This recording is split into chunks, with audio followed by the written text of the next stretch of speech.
आप सबको तो पता ही है कि भगवान राम का जीवन त्याग और धर्म का प्रतीक है। अयोध्या में जब राजा दशरथ ने राम को उत्तराधिकारी घोषित किया, तब पूरी नगरी हर्षोल्लास से भर गई। लेकिन महल के भीतर एक तूफान उठ रहा था, कैकेयी की महत्वाकांक्षा का तूफान।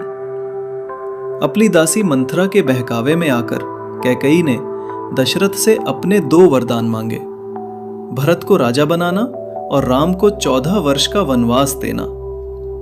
राजा दशरथ अपने वचन के बंधन में बंध गए। भारी मन से उन्होंने राम को वनवास का आदेश दिया। राम ने बिना कोई विरोध किए पिता की आज्ञा को धर्म समझकर स्वीकार कर लिया। उनके साथ माता सीता और भाई लक्ष्मण ने भी वन जाने का निर्णय लिया। ये त्याग, प्रेम और निष्ठा का अद्भुत उदाहरण था।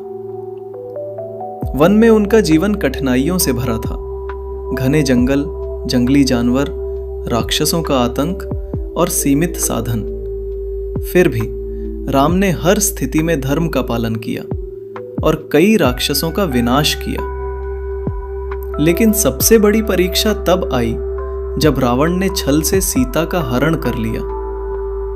वो क्षण केवल एक पत्नी के अपहरण का नहीं, बल्कि धर्म और अधर्म के युद्ध की शुरुआत थी।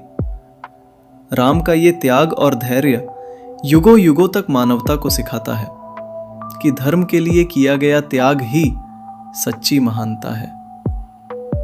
दोस्तों, आपने राम का वनवास तो सुना ही होगा, लेकिन अब कहानी पहुंच चुकी है अपने सबसे रोमांचक और वीर अध्याय पर, लंका युद्ध।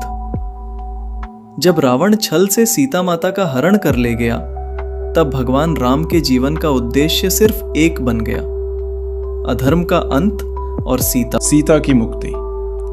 राम ने वन में महान योद्धाओं से मित्रता की, हनुमान, सुग्रीव और पूरी वानर सेना से। साथ मिलकर उन्होंने बुराई के साम्राज्य लंका की ओर प्रस्थान किया। हनुमान जी की वीरता तो सब जानते हैं।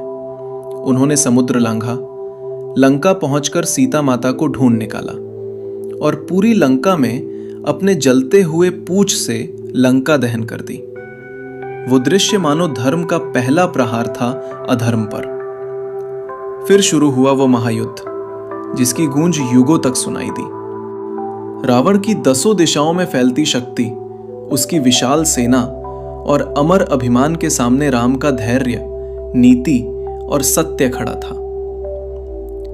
युद्ध कई दिनों तक चला, जिसमें अनेक योद्धाओं ने अपने प्राण दिए। अंततः राम ने ब्रह्मास्त्र से रावण का वध किया।